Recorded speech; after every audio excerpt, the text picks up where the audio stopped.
What's up, everybody? As you know, in a couple of hours, we're going to get the second Doctor Who special, Wild Blue Yonder. So, I figured it's about time that I give you my review of the first special, The Star Beast. Here it goes.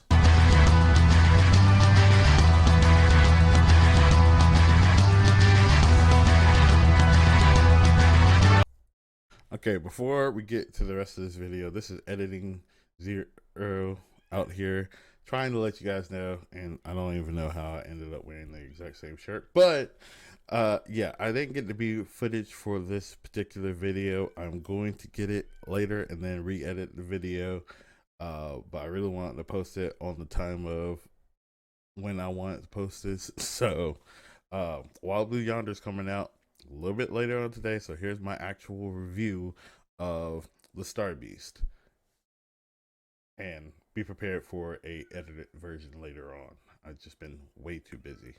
Peace. What's up, everyone? It is KR0 here, and I just, last week I finished watching the first 60th anniversary special of Doctor Who.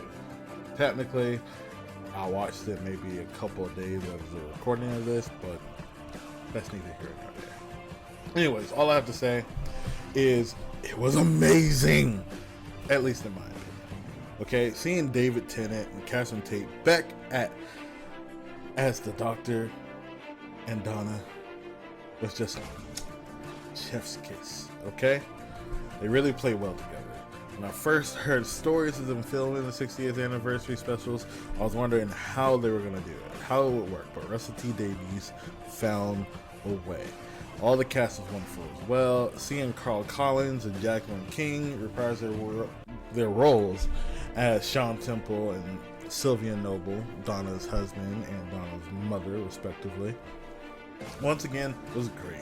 They were great. And the newcomers to the Who family, Yasmin Finley as Rose Noble, Donna's Donna and Sean's daughter, okay, trans daughter, and Ruth Mantley as Shirley Ann Bingham, Unit's new scientific advisor. You know, the old the old job description of the Doctor. They did an amazing job as well, and the voice of the meat, played by Miriam Margolyes, was just awesome. And side note, I have to say one thing: I didn't know who Miriam Margolyes was originally until I looked it up. That's Professor Sprout of Harry Potter, of the Harry Potter movies. Mind blown, by the way. Anyways. So now let me give you a little spoiler warning right now. If you haven't seen the Star Beast yet, what are you doing? Y'all should have watched it last week. Y'all had a whole entire week. It's on Disney Plus, people, if you're in America, and it's on BBC iPlayer if you're across the pond in the land where I was born. But catch up. Anyways, we start with a sort of recap of what happened with Donna and her travels with the Doctor. I actually like that a whole bunch because, you know, for newcomers to Doctor Who, especially people who, you know, just found it on Disney Plus for the first time, you wouldn't know. It's a good recap of what went down in Series 4, and you're caught up, and you can understand why the Doctor running into Donna is such a big deal. Okay. Especially for those who got into it like with the 11th Doctor and never thought to look back. You know, you can get that kind of idea. But we get to this whole situation where the Doctor immediately, like within like maybe a minute, runs into Donna the second he arrives on Earth, which obviously is just weird. It's kind of a good push that this is their story, and to build tension as to what could possibly happen, whether or not she's going to remember everything just from looking at him, or with the events that are about to go down, which we also see an event of a spaceship falling, but that's a little further into the thing. But we're also introduced to Rose, Donna's daughter. Okay, I completely love how they go about her whole story. There's a scene later on, after all this, as the story comes on, where Sylvia and Donna are actually talking about the fact that, you know, Rose is trans. We actually see like some there's a point where neighborhood kids are sitting there calling her by her former name, well, as everybody likes to call it the dead name. But Sylvia is talking about it to Donna, and you can see, I love how they focused on how Sylvia's like trying to make sure she's still supportive, that she's going about using the right pronouns, the right and going about the new name and all that stuff, and just trying to be there for her now daughter, while she's going through this process. I love that. I feel like that is a good form of the representation for the people, you know, who want to support their trans family members. It's a good thing, because we don't get that often in these TV shows. Like, we more see the kind of bad side, you know, the people who are like shunning them most of the time. And I like how Sylvia and Donna kind of have this discussion and all that stuff. Donna's just like, no, this is my daughter. I love her. I can't believe she's just such a gorgeous thing type thing. I love it. I also like Rose as a character. You're not it's not like heavily pushed that, you know, she's trans and she's gonna be like the big thing, and you know, that's a big deal. She's obviously a teenager trying to find her way in the world, and I love that bit. And I also love how, like, you know, a little bit later on down the road of this whole like review, I love how the fact that they kind of connect it to the story. Like, it's not like her being trans is not the main story, but it does connect to the main focus of the story and the Doctor in general for, you know, new audience members. However, let's keep going down to this. So, because of the spaceship crash landing, the Doctor goes to investigate where it landed, which was like a steelworks place. And Unit also happens to be investigating. He's kind of like, you know, sneaking in and all that stuff, and I kind of like that, but at the same time, you're kind of wondering why, and they kind of explain it a little bit later. But before that, I get to that explanation, well, let me just say, I don't care what anybody else thinks, okay?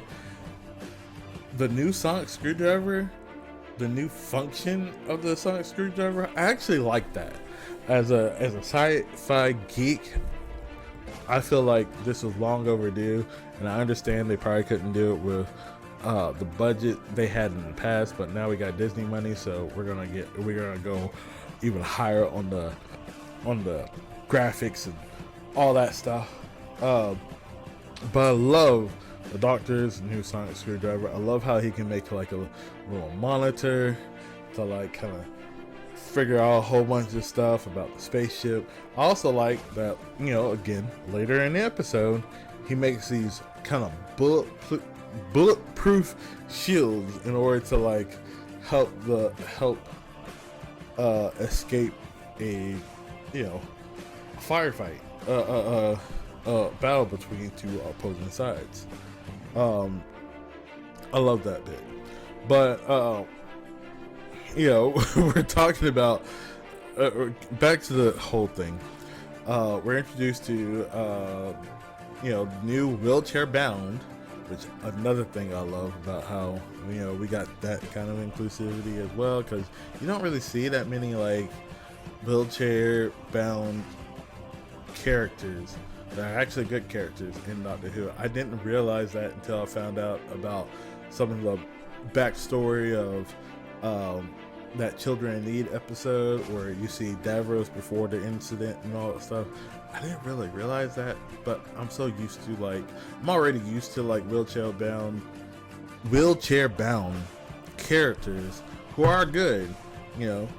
Look at Professor Xavier from the X-Men. Well, most of Professor Xavier from the X-Men. If you're a comic books fan, you understand what I'm talking about. But anyways, and not just a Marvel fan, I'm talking about a legit Marvel comic books fan. But anyways, but we're introduced to the new scientific advisor, Shirley Ann Bingham, who's just got the right amount of sass for somebody in unit. Like all the other unit scientific people that we've seen up to this point, like what's her name? Goodness. The one who has a Slitheen clone, who you don't know which one is a Slitheen or not. Was it Slitheen? No. Man, it wasn't Slitheen. It was Zygon. Anyways, sorry. Wow, I got that mixed up completely. The one that had the Zygon clone, and you don't know which one's the real one or the Zygon clone, and especially after that whole little Zygon invasion situation during the 12th Doctor's run, you really don't know if the real one is still there. Osgood, that's her name. But Osgood and the other one who showed up during during that one special, they always seem to be in Gaga land over the Doctor, and yet this one on the other hand, she's just she just plays it so cool, and she's just well, he's not that impressive, but she has such a good sass with him, and it just she's not overly oh my god, this man is the best man in the world. She's just well, let me continue on doing my job, and I got this, don't worry about it. And she doesn't make her her handicap even seem like a thing. She is basically just a person in my book. She's not she's not handicapped at all. She's just a person who just can't use her legs. That's how I look at it. And the actress playing her,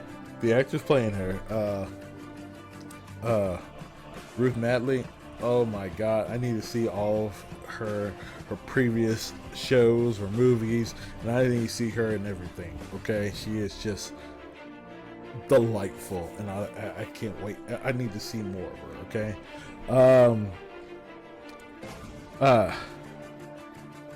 But yeah, so let's get back to it.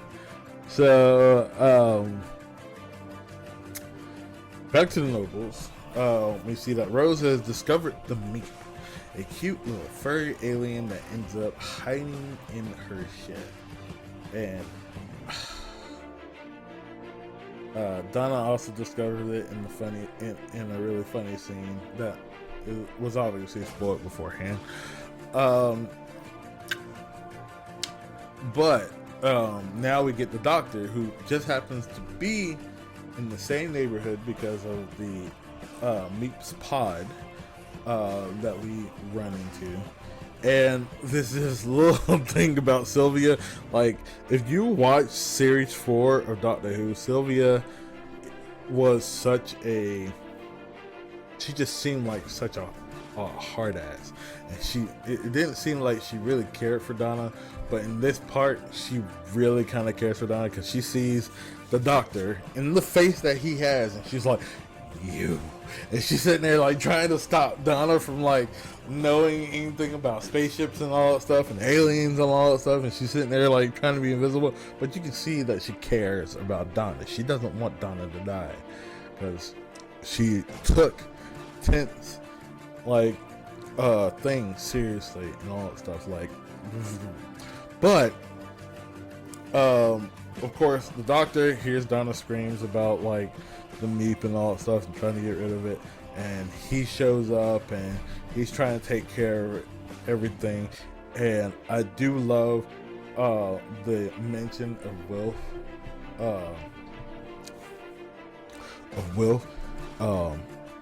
You know, because we all know, like all of us fans of Doctor Who know that Bernard Cribbins, who played Wilf in you know, Donna's grandfather, passed away shortly after most of this is filmed. I hope so. I'm still hoping that we're going to see Bernard Cribbins in one of the other 2 episodes at some point for just a second. It'll be a nice like little send off. But let's get back to the actual story, the meat of the thing. So we find out that there are some of the unit soldiers at the Steelworks place have been mind controlled. They've been taken over, and they're hunting for the meat. And we also see a group of alien warriors known as the Raw also hunting the meat. And of course, I love how Russell T Davies does the whole subjugation. Like Doctor Who in general, Doctor Who writers in general do a good job of kind of giving you this false belief of like whether or not one group is evil and the other group is actually good.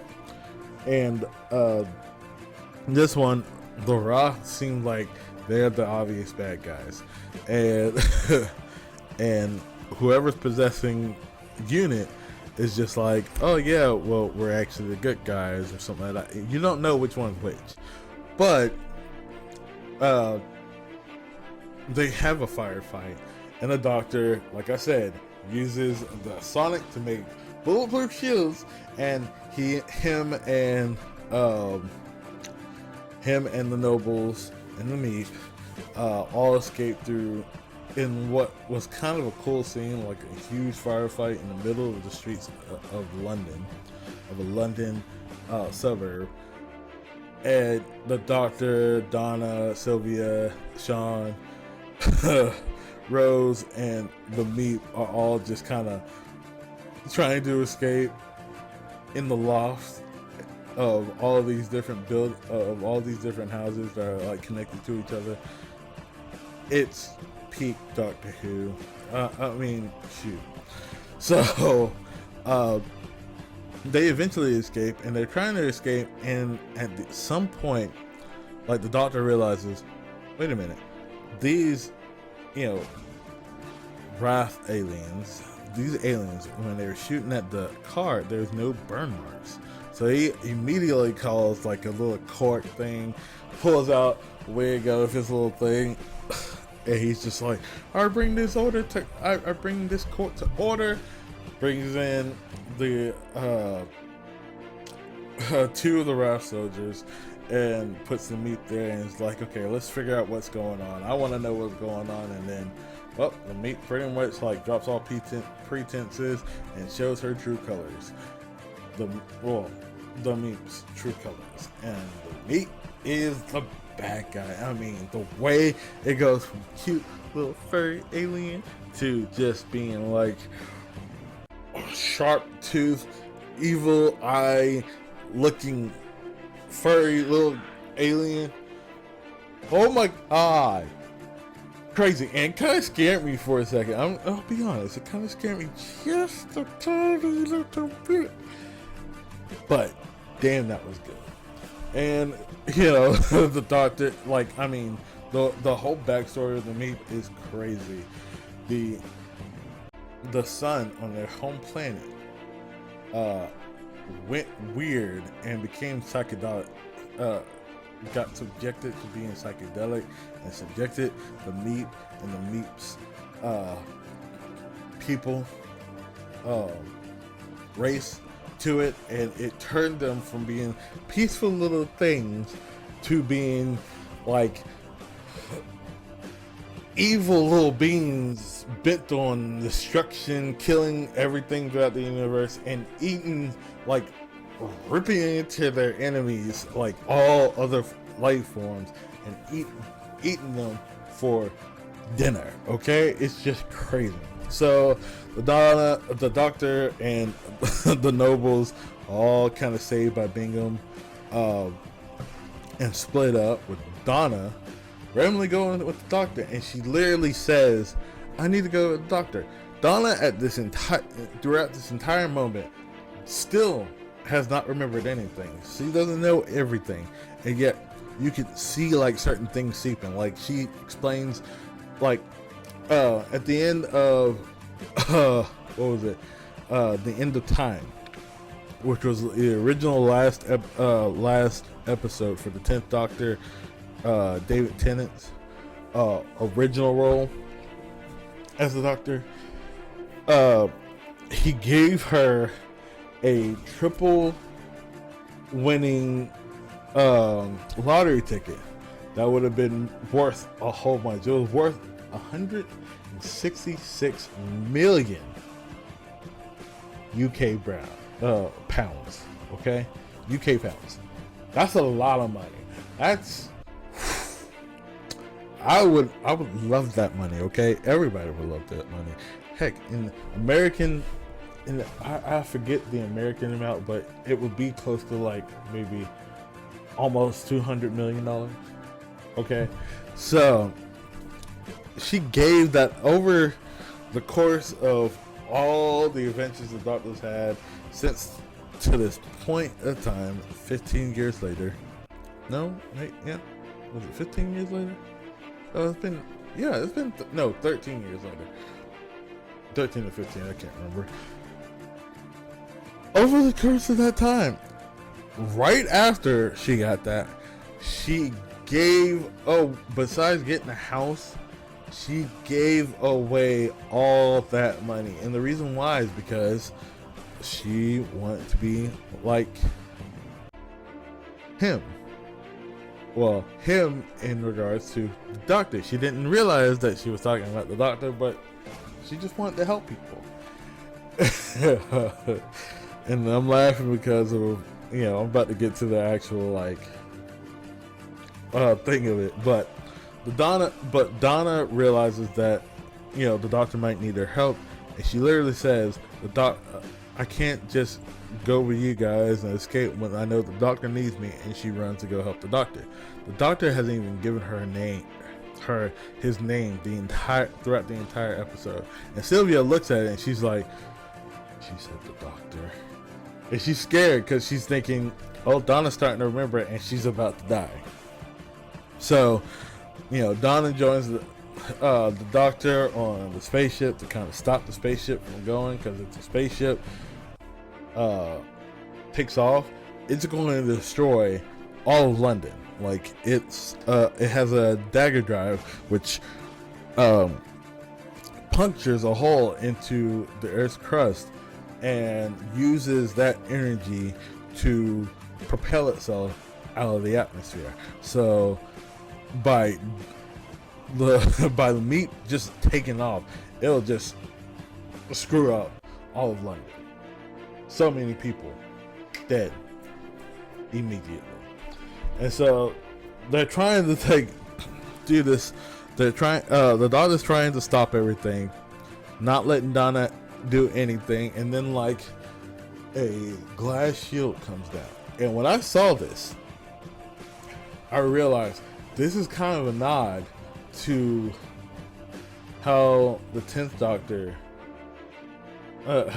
Doctor's story originally ended, with Wilf, Donna's grandfather, being on one side of the glass, and he happened to let somebody out, and the Doctor having to make a choice whether he lets Will die because there's going to be a whole bunch of radiation flooding the little glass room that Will got himself into to let somebody out. Or he goes into the other door to let Will out, and he absorbs all the radiation. That's exactly what happened in the 10th Doctor's. And that's what made the 10th Doctor regenerate to the 11th Doctor, and we get to where we go. So we have this kind of similar situation going on. And it's up to Donna to make a choice whether she should remember or not. Because they can win this whole thing if she remembers. They can stop everything if she remembers. Because she's the only one who can help him. And he can only do it from one side of the glass, and she can do it from the other side of the glass. So she's just like, hey, her daughter's down there. She's all about her daughter. She wants to save her daughter. She also wants to save all of the people of London. And she's like, okay, I'm all for it. And the Doctor starts listing off the trigger words. Okay, it gives you a lot of people all over the place kept saying that it gives a lot of like Winter Soldier vibes, you know what I mean? But all of a sudden, Dr. Donna has arrived. She's back. I love how they kind of give her like a little bit of a regeneration scene. And her first thoughts, okay, they have they got a minute left to save the day. Her first thought is how she gave up all her money. I love that whole other thing. She's just like, gave up all my money to be like you. It was a freaking feedback loop, so I was trying to be like your soft ass. I thought that was the most hilarious thing. And then with like 30 seconds to spare, she just goes, oh, I got this. He's just like, but Donna, the destruction in London. She's like, I'll show you destruction. And she just goes all out, and he's like, oh, go. And within 10 seconds, well, I think it was like 10 or 5 seconds left, done. Stop the meet, reset everything. Like, the earth is no longer like, you don't see like lava pits and all that stuff. It's just all back to normal. And Donna's just like, and they're like, how much longer does she have? She's like 55 seconds. And she pretty much, and you think that she dies in the Doctor's arms.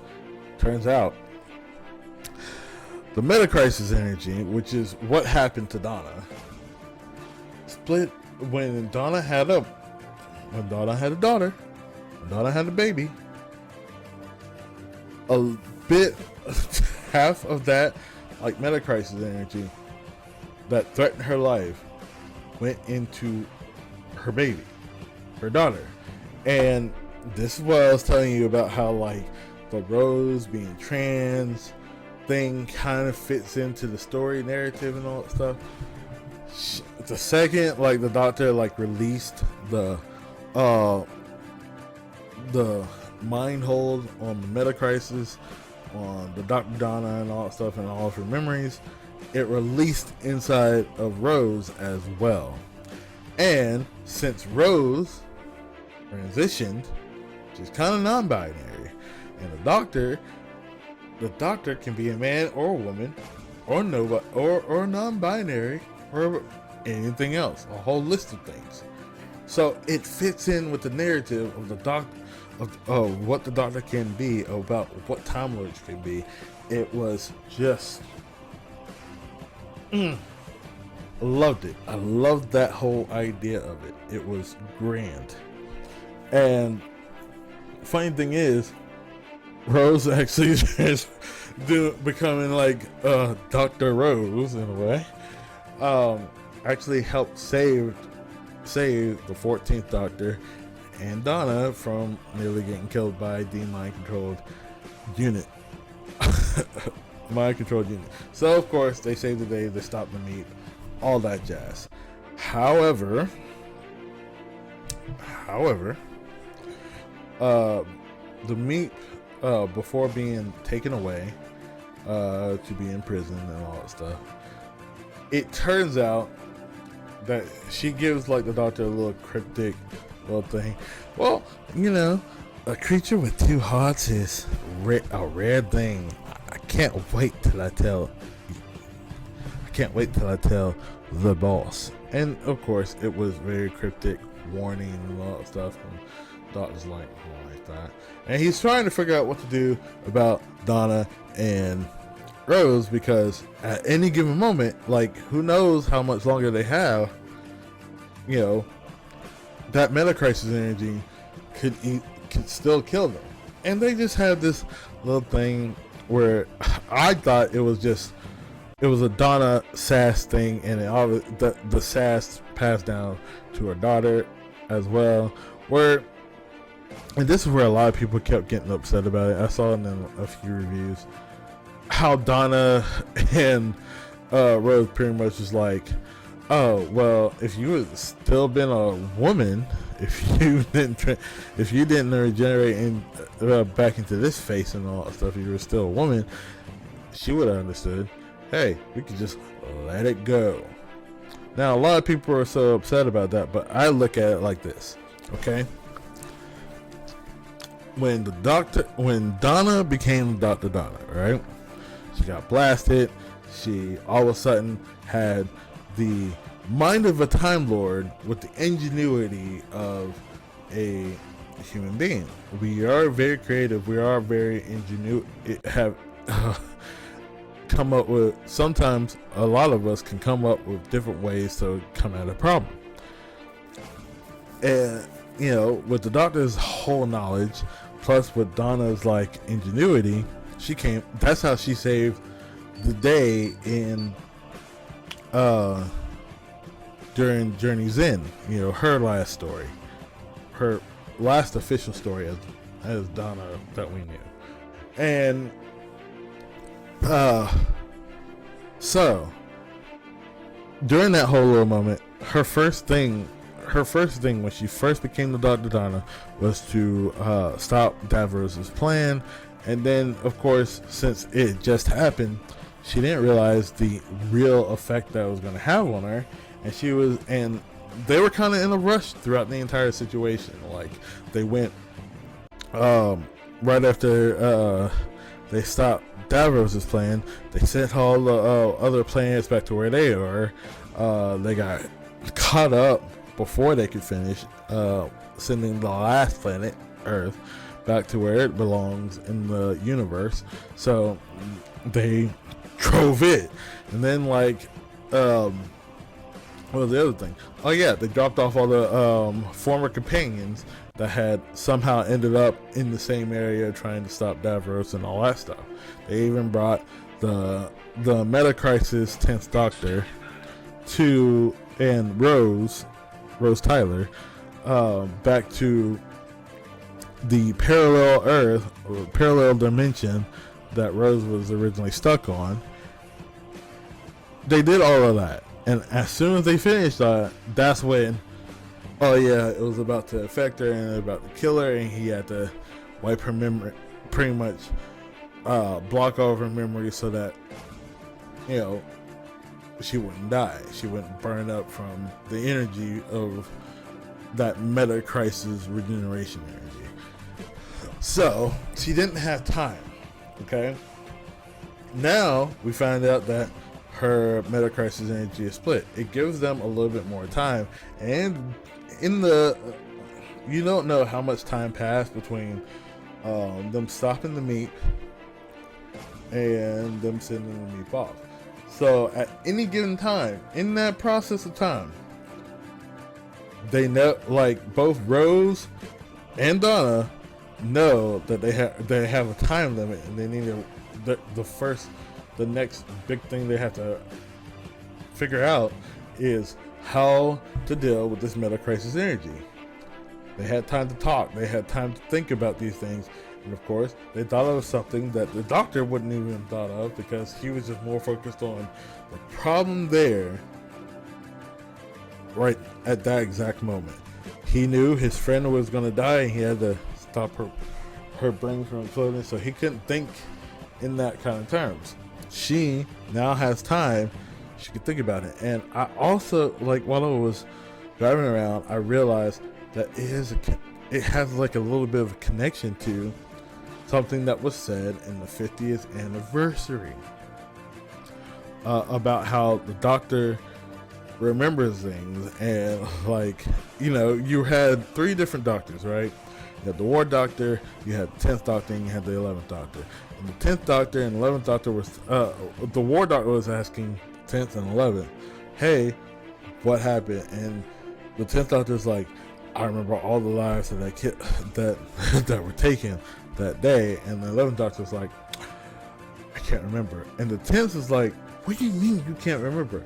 Well, and the 11th was like, I've had a lot of things happen to this point. I kind of don't want to remember, because it's still, you know, as much as I know it happened and it pushes me to do all the stuff I do, it's kind of hard on me. And you also gotta remember, the 11th Doctor at that time had already lost Amy and Rory. So, and even though he has Clara, he's still that still affects him. And the 11th Doctor has the effect of Amy, Rory, and the fact that, you know, as the 10th Doctor, he had to leave Donna alone. Which, you know, the 10th Doctor would know, but he has he has a few more lives on his belt at this point. So, you know, but at the end of the 50th anniversary, you know, the time of the Doctor, not the time of the Doctor, the day of the Doctor, when they're about to, like, when they're all about to join the War Doctor to press the button and all that stuff, and then, like, they come up with a new idea, and the 11th Doctor says, I've had so much time to think about what we could do instead of doing what we were about to do. He says it, I've had a lot of time to think about this. Think about it like this. If Donna has this whole, like, you know, feedback loop going on, that feedback loop is probably like her subconscious metacrisis Dr. Donna memory kind of going over everything and trying to keep her being, you know, having her kind of be like the Doctor, but also thinking about how to save herself. And now with that extra time limit and all that stuff, and another person to shoot ideas off of, they can figure it out. And I know a lot of people, and I even saw it when I even realized this was going to happen when I heard that one particular line. And I have no problem with the line. I love the line. But when I heard that one particular line that a lot of people seem to be upset about, I thought it was good. And I thought that was more of a Donna Sass situation. Like, this is Donna. This is how Donna was back in the day. She challenged the Doctor a whole bunch throughout the entire season. Like, anytime that she knew something better than the Doctor, she would say it, and she wouldn't hold her mouth about it. And I think that was one of the reasons why the Doctor loved her so much as a friend. Like, she could put him in his place and all that jazz. Anyways, so eventually we get to the whole get back to the TARDIS. TARDIS changed during the course of the story. I believe, like, it was still at Jodie Whittaker's TARDIS until they get inside. And inside we see a huge TARDIS interior. I mean, we see doors, we see the round things again, okay? The round things. And not only that, but the round things have, like, the lights in the round things change color. Like, I mean, it's almost similar to, like, having, like, you know, strip lights and being able to change the colors in the strip lights and all that stuff. I thought that was so cool. But eventually, Donna accidentally has a coffee mistake. They were originally only supposed to, like, kind of take a small little trip to go see so that Wilf understood that Donna has her memory back, and he can see her happy again, and even see the doctor again in the same face all over again, and he's fine.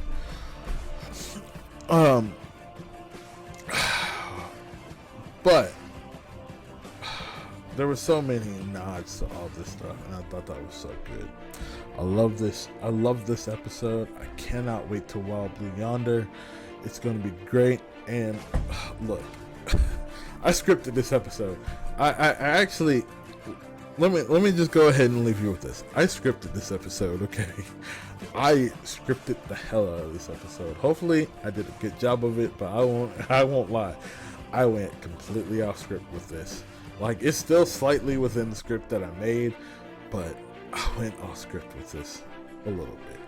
So hopefully I did well. I'm going to try to make a better script that's like, it's just the points, so that if I do go off, I'm not just following the entire thing of everything that I wrote. I mean, shoot, I wrote about 7 paragraphs, and I know I went off on all those paragraphs. I didn't even say everything. But till next time, have a great day and a week and the rest of this year. I mean, we only got like less than a month as of the posting of this video, so I'll see you guys later, and I can't wait till, I guess, well, Wild Blue Yonder is coming out like in a couple hours as of the posting of this video, and I can't wait till the last one where we see the giggle. I'm very interested about the giggle too. So, like I said, next week will be my Wild Blue Yonder review video, and hopefully I can keep this like a little bit shorter. You guys have a great day, and I'll see you guys later. All right, I'm out.